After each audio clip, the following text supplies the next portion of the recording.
ఉమ్మడి ఆంధ్రప్రదేశ్లో కానీ విభజిత ఆంధ్రప్రదేశ్లో కానీ సింగపూర్ నుంచి వెల్లువల పెట్టుబడులు వచ్చి పడిన దాఖలాలు భూతద్దం పెట్టి వెతికినా కనిపించవు. కానీ చంద్రబాబు మాత్రం తాను అధికారంలోకి వచ్చిన ప్రతిసారి సింగపూర్ జపం చేస్తుంటారు. అధికారంలో ఉంటే పెట్టుబడుల పేరుతో దర్జాగా, ప్రతిపక్షంలో ఉంటే అవినీతి సొమ్ముతో రహస్యంగా సింగపూర్ టూర్లు చేస్తూనే ఉంటారు. 2014-19 మధ్య అప్పటి సింగపూర్ మంత్రి ఈశ్వరన్ పేరుతో రాజధాని స్టార్టప్ అంటూ 1,00,000 కోట్లకు స్కెచ్ గీశారు. ఆ తరువాత అధికారం కోల్పోవడం, ఆ అవినీతి స్టార్టప్ ఆగిపోవడం, చంద్రబాబు గారి ఆప్తమిత్రుడు అవినీతి కేసులో జైలుకు వెళ్లడం, ఒకదాని వెంట ఒకటి అలా జరిగిపోయాయి. ఇప్పుడు మళ్ళీ అధికారం వచ్చింది, అవినీతి రీస్టార్ట్ చేసే టైం వచ్చింది. అందుకే మళ్ళీ సింగపూర్ టూర్ వేశారు. ఇంతకీ ఎవరి ఈశ్వరన్? అతని అవినీతి కథేంటి? నాడు రాజధాని స్టార్టప్ పేరుతో బాబు ఈశ్వరన్ కలిసి గీసిన స్కెచ్ ఏంటి? ఇప్పుడు సింగపూర్లో ఆయన్ను బాబు కలుస్తున్నారా? బాబు సింగపూర్ చిత్రాల గురించి కోలా కృష్ణమోహన్ ఏం చెప్పారు? చంద్రబాబు తాను గీసే అవినీతికి తొడిగే అందమైన ముసుగు పేరు విజన్. పెట్టుబడుల పేరుతో ఆయన దేశం దాటారంటే భారీ కుంభకోణానికి స్కెచ్ గీశారనే అర్థం. చంద్రబాబు చేసే విదేశీ పర్యటనల లెక్క తీస్తే అందులో ఎక్కువ శాతం పర్యటనల్లో సింగపూర్ పేరే ఎక్కువగా వినిపిస్తుంది. దానికి కారణాలు చాలానే ఉన్నాయి. ఆయనకు అక్కడ చాలా వ్యాపారాలు ఉన్నాయని, హవాలా సొమ్ము, అవినీతి సొమ్ము ముందుగా అక్కడికి తరలించి అక్కడి నుంచి వేరే దేశాలకు తరలిస్తారని ఇలా చాలా ఆరోపణలు, విమర్శలు ఇప్పటికీ వినిపిస్తుంటాయి. అందులో 100కు 100% నిజం ఉందని బల్లగుద్ది చెప్పేవాళ్ళు ఉన్నారు. ఏదైతేనే మళ్ళీ ఆయన సింగపూర్ బాట పట్టారు. ఆయన ఒక్కరే కాదు, ఆయనతో పాటు మంత్రి లోకేష్, మరో మంత్రి నారాయణ కూడా ఫ్లైట్ ఎక్కారు. ఈ పర్యటనకు వీళ్లు తొడిగిన ముసుగు భారీ పెట్టుబడులే లక్ష్యం. ఆ మధ్య ఇలాంటి కోతలే కోసి దావోస్ పర్యటనకు వెళ్ళి వట్టి చేతులు ఊపుకుంటూ ఎలా వచ్చారో అంతా చూశారు. ఇప్పుడు కూడా అవే కథలు చెబితే నమ్మడానికి ఏపీ ప్రజలు అంత అమాయకులేం కాదు. సింగపూర్ టూర్ అసలు స్కెచ్ వేరే ఉంది. అసలు ఈ టూర్లో చంద్రబాబు ఆప్తమిత్రుడు ఈశ్వరంతో అధికారికంగానో అనధికారికంగానో భేటీ ఉంటుందా? మళ్ళీ రాజధాని స్టార్టప్ పేరుతో అవినీతికి స్కెచ్ గీస్తున్నారా? అమరావతిలో నిర్మాణాల అంచనాలు పెంచేసి పాత కంపెనీలకే కాంట్రాక్టులు కట్టబెట్టినట్టుగా ఇప్పుడు మరోసారి ఈశ్వరన్ను తెరపైకి తెచ్చి అవినీతి అంచనాలను పెంచేస్తారా? అమరావతి కేంద్రంగా ఇప్పుడు చేస్తున్న కుంభకోణాలు సరిపోవన్నట్టుగా మరో భారీ స్కామ్కు తెరలేపనున్నారా? ఇలాంటి ప్రశ్నల మధ్య ప్రధానంగా వినిపిస్తున్న ప్రశ్నలేంటో ఒక్కసారి మనం స్క్రీన్ పైన చూద్దాం. క్వశ్చన్ నెంబర్ 1, అమరావతి కేంద్రంగా 1,00,000 కోట్ల స్కామ్కు స్కెచ్ గీశారా? క్వశ్చన్ నెంబర్ 2, ఈశ్వరంతో రహస్య భేటీ కానున్నారా? క్వశ్చన్ నెంబర్ 3, రాజధాని స్టార్టప్ ఏరియా ప్రాజెక్ట్ మళ్ళీ తెరపైకి తెస్తున్నారా? క్వశ్చన్ నెంబర్ 4, బాబు సింగపూర్ చిత్రాలపై కోలా కృష్ణమోహన్ ఏం చెప్పారు? పెట్టుబడుల ముసుగులో బాబు సింగపూర్ టూర్ చేసిన వేళ వినిపిస్తున్నటువంటి ప్రశ్నలివే. బాబు సింగపూర్ టూర్ల గురించి మాట్లాడుకునే ముందు ఆయన గారి ఆప్తమిత్రుడు ఈశ్వరన్ హిస్టరీ తెలుసుకోవాలి. 2014లో ఇదే ఈశ్వరన్ను చూపించి సింగపూర్తో ఒప్పందం అంటూ బాబు గారు చేసిన హడావుడి, గీసిన స్కెచ్ ఇంకా కళ్ల ముందు మెదులుతూనే ఉన్నాయి. అంతలోనే భూదోపిడీ 2.0 మొదలైపోయింది.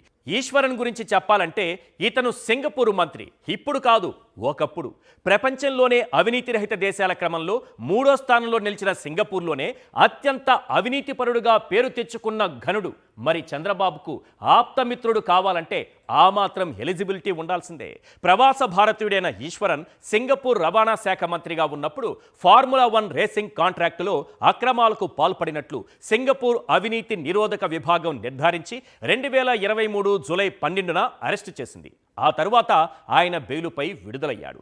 ఆ తర్వాత కరప్షన్ ప్రాక్టీస్ ఇన్వెస్టిగేషన్ బ్యూరో ఈశ్వరన్పై పూర్తి స్థాయిలో దర్యాప్తు చేసి 27 అభియోగాలతో ఆయన అవినీతిని నిగ్గు తేల్చింది. దీంతో అక్కడి న్యాయస్థానం ఏడాది జైలు శిక్ష విధిస్తూ 2024 అక్టోబర్లో తీర్పునిచ్చింది. ఇది మన చంద్రబాబు గారి ఆప్తమిత్రుడి అవినీతి కథ.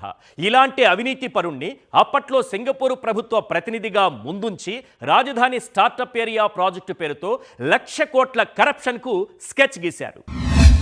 2014-19 చంద్రబాబు అవినీతికి, భారీ కుంభకోణాలకు స్వర్ణయుగం. అప్పట్లో బాబుగారి అవినీతికి అమరావతి ఒక అక్షయ పాత్రలా ఉండేది. ఎప్పట్లానే విజను వంకాయ అంటూ అమీర్పేట రేంజ్ గ్రాఫిక్స్ చూపించి ఇడ్లీ పాత్రల్లాంటి డిజైన్లు వేయించి ఈశ్వరన్ లాంటి వారిని ప్రాజెక్ట్ చేసి సింగపూర్ లాంటి దేశాల పేర్లు చెప్పి బాబుగారు అరచేతిలో వైకుంఠం చూపించారు. రాజధాని ఎక్కడ వస్తుందో తన కోటరీకి ముందే లీక్ చేశారు. చంద్రబాబు ఆయన బినామీలు తక్కువ ధరకే రైతుల భూములు కొట్టేసి 1,00,000 కోట్లు దోచుకున్నారు. ఇక ఈశ్వరన్ తనకు ప్రాణ స్నేహితుడని రాజధాని నిర్మాణానికి మాస్టర్ ప్లాన్ను సింగపూర్ ప్రభుత్వం ఉచితంగా ఇచ్చేందుకు ముందుకొచ్చిందంటూ కహానీలు చెప్పారు. ఈశ్వరంతో కలిసి మరో దోపిడీకి తెరతీశారు. అదే రాజధాని స్టార్టప్ ఏరియా ప్రాజెక్ట్. నిజానికి చంద్రబాబు కుంభకోణాలను జాగ్రత్తగా పరిశీలిస్తే ఒక విషయం బాగా అర్థమవుతుంది.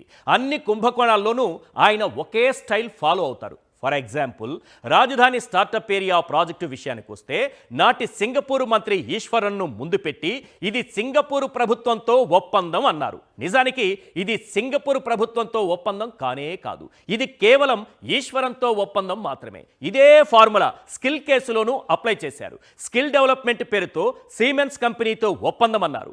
ఆ కంపెనీ ప్రతినిధి సుమన్ బోస్ను ముందు పెట్టారు. నిజానికి అలాంటి ఒప్పందం ఒకటి జరిగిందనే విషయం ఆ కంపెనీకే తెలియదు. అంటే ఒక కంపెనీలోనో లేదంటే ఒక వ్యవస్థలోనో, అదీ కాదంటే ఒక ప్రభుత్వంలోనో అత్యంత అవినీతిపరుడు ఎవడున్నాడో గుర్తించి వాడితో చేతులు కలిపి చంద్రబాబు కథ నడిపిస్తారు. రాజధాని స్టార్టప్ ఏరియా ప్రాజెక్టు విషయంలోనూ అదే చేశారు. ఈశ్వరన్ను ముందు పెట్టి సింగపూర్ ప్రభుత్వంతో ఒప్పందం అన్నారు. అసలు స్టార్టప్ ఏరియా ప్రాజెక్టు కుంభకోణం ఏంటో తెలుసా? స్టార్టప్ ఏరియా ప్రాజెక్టు కింద 1691 ఎకరాలను సింగపూర్ సంస్థల కన్సార్షియంకు అప్పగించాలని నిర్ణయించారు.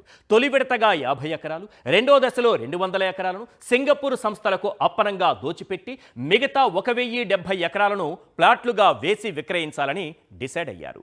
ఈ భూమికి రోడ్లు, నీటి సౌకర్యం, వరద మళ్లింపు వంటి సదుపాయాలన్నీ ప్రభుత్వ సొంత ఖర్చు 5,500 కోట్లు కేటాయించేందుకు గ్రీన్ సిగ్నల్ ఇచ్చేశారు. 1691 ఎకరాల్లో స్టార్టప్ ఏరియా ప్రాజెక్టుకు స్విస్ ఛాలెంజ్ విధానంలో సింగపూర్ సంస్థల కన్సార్షియం నుంచి ప్రతిపాదనలు తీసుకుంది. ఈ విధానం నిబంధనలకు విరుద్ధమని హైకోర్టు ఆక్షేపించింది. స్టార్టప్ ఏరియా ప్రాజెక్టు ద్వారా వచ్చే ఆదాయాన్ని సింగపూర్ సంస్థల కన్సార్షియం గోప్యంగా ఉంచడమేంటని అక్షింతలు వేసి స్టే ఇచ్చింది. అయినా నాటి రాష్ట్ర ప్రభుత్వం రహస్యంగా ఉంచేందుకే ప్రయత్నించింది. దీని ఖరీదు అక్షరాల 66,000 కోట్లు. అంతేకాదు, సింగపూర్ ప్రభుత్వం ఉచితంగా రూపొందిస్తుందని చెప్పిన మాస్టర్ ప్లాన్ పనులను సింగపూర్ సంస్థలు సుర్బానా జురాంగ్కు 28.96 కోట్లకు నామినేషన్ పద్ధతిలో అప్పగించారు. ఇలా పైసా పెట్టుబడి పెట్టకుండా బాబు బినామీల గుప్పెట్లోని మేనేజ్మెంట్ కంపెనీ సింగపూర్ సంస్థల కన్సార్షియంలు 1,000 కోట్లు కొట్టేయడానికి స్కెచ్ వేశారు. కానీ వైఎస్ జగన్ అధికారంలోకి వచ్చాక ఈ అవినీతి పథకానికి చరమగీతం పాడారు. ఇప్పుడు మళ్లీ అధికారం దక్కించుకున్న చంద్రబాబు ఆ పాత పథకానికి దుమ్ము దులిపి కొత్త స్కెచ్లతో సరికొత్త కుంభకోణానికి తెరలేపుతున్నట్లుగా కనిపిస్తోంది. అందులో భాగమే ఈ సింగపూర్ టూర్ అన్న టాక్ బలంగా వినిపిస్తోంది. పనిలో పనిగా బాబుగారి సింగపూర్ చిత్రాల గురించి కూడా మనం మాట్లాడుకోవాలి. చంద్రబాబు అధికారంలోకి వచ్చిన ప్రతిసారి అడపా దడపా సింగపూర్ టూర్లు వేస్తూనే ఉంటారు. అధికారంలో లేనప్పుడు కూడా కుటుంబ సమేతంగా సింగపూర్ వెళ్ళిన సందర్భాలు ఉన్నాయి. అంతలా ఆ సింగపూర్లో ఏముందబ్బా అని అప్పట్లోనే ఆరా తీస్తే అసలు విషయం బయటపడింది. ఈ విషయం బయటపెట్టింది ఎవరో కాదు, గతంలో యూరో లాటరీ పేరుతో మోసం చేసిన కోలా కృష్ణమోహన్. తనకు యూరో లాటరీ తగిలిందని అందరికీ ఆయన కుచ్చు టోపీ పెడితే ఆయనకే చంద్రబాబు సరైన టోపీ పెట్టారు. అప్పట్లో మచిలీపట్నం ఎంపీ టికెట్ ఇస్తానని నమ్మించి కోలా కృష్ణమోహన్ నుంచి 5,10,00,000 పార్టీ ఫండ్ తీసుకున్నారు చంద్రబాబు. అందులో ఓ 4 కోట్లు ఆయన గారి సింగపూర్ అకౌంట్కి ట్రాన్స్ఫర్ చేసుకున్నారని కృష్ణమోహన్ చెప్పారు. ఈ ఘటన నిన్న మొన్నటిది కాదు, దశాబ్దాల క్రితం నాటిది. ఎగ్జాక్ట్గా చెప్పాలంటే 1999 నాటిది. అంటే 25 ఏళ్ల క్రితమే బాబు గారికి సింగపూర్ కేంద్రంగా బ్యాంకు ఖాతాలు కోట్లాది రూపాయల ట్రాన్స్ఫర్ చేసే నెట్వర్క్ ఉందన్నమాట. ఈ 25 ఏళ్లలో ఆ నెట్వర్క్ మరింతగా బలపడింది. కావాలంటే ఒక్కసారి కోలా కృష్ణమోహన్ చెప్పిన విషయాలను మీరే చూడండి. అయితే 1999లో నేను లాటరీలో ఎప్పుడైతే లాటరీ వచ్చిందని అనౌన్స్ చేశానో అప్పటి ముఖ్యమంత్రి నారా చంద్రబాబు నాయుడు గారు నన్ను పార్టీలోకి ఇన్వైట్ చేశారు. సో అప్పటి మీ విలేకరు కొంతమంది తెలిసి ఉంటుంది, నాకు ఆల్మోస్ట్ ఆయన పార్టీ సీట్ కన్ఫర్మ్ చేశారు. మచిలీపట్నం. పేపర్లో అనౌన్స్ అయిపోయింది. అయితే ఆ ఇదిలో ఆయన నన్ను పార్టీ ఫండ్ అడిగారు. దాదాపు నేను ఆ రోజు ఆయనకి 5,10,00,000 ఇచ్చాను. నారా చంద్రబాబు నాయుడు గారికి 10 లక్షలు ఒకసారి, ₹1,00,00,000 ఒకసారి, 4 కోట్లు ఒకసారి. ఎట్లా ఇచ్చానో కూడా మీకు క్లియర్గా చెప్తాను. 10 లక్షలు చెక్ రూపంలో ఇచ్చాను. ఈ చెక్ హాండర్ అయిపోయింది. ₹1,00,00,000 నెట్ క్యాష్ తీసుకెళ్లి ఇంట్లో ఇచ్చాను. 4 crores కరెక్ట్గా ఇది ఈ అనౌన్స్ చేసే ఒక 2 months ముందల లండన్ ట్రాన్స్ఫర్ చేశాం. లండన్ నా బ్యాంక్ అకౌంట్ నుంచి సింగపూర్ ఆయన బ్యాంక్ అకౌంట్లోకి ట్రాన్స్ఫర్ చేశాం. ఇక ఇప్పుడు మరోసారి చంద్రబాబు అండ్కో సింగపూర్లో అడుగు పెట్టడంతో మరో భారీ కుంభకోణానికి తెరలేపుతున్నారన్న వార్తలు గుప్పుమంటున్నాయి. నాడు ఆగిపోయిన రాజధాని స్టార్టప్ ఏరియా ప్రాజెక్టు ఒప్పందాన్ని పునరుద్ధరించి 1,00,000 కోట్ల కుంభకోణానికి తెరతీయడమే ఈ పర్యటన అసలు లక్ష్యంగా కనిపిస్తోంది. ఈ పర్యటనలో భాగంగా ఈశ్వరన్తో రహస్యంగానో లేదంటే అధికారికంగానో భేటీ అయ్యే అవకాశాలు లేకపోలేదు. కాదు లేదంటే సింగపూర్ ప్రభుత్వం పేరు చెప్పి మరో వ్యక్తిని తెరపైకి తెచ్చినా ఆశ్చర్యపోనవసరం లేదు. ఎవరైతే ఏంటి, అంతిమంగా ఆయన లక్ష్యం అవినీతి. దానికి ఎవరు సహకరిస్తే వారికో వాటా దక్కుతుంది. అవినీతి ఒంటరిగా బతకలేదు. దానికి ఓ నలుగురి సపోర్టు కావాలి. ఆ నలుగురిలో ఒక్కడే ఈ ఈశ్వరన్. బాబు అవినీతికి సహకరించే ఇంకా ఓ 3 సింగపూర్లో సీక్రెట్గా ఉండనే ఉంటారు. ఇది మాత్రం గన్ షాట్.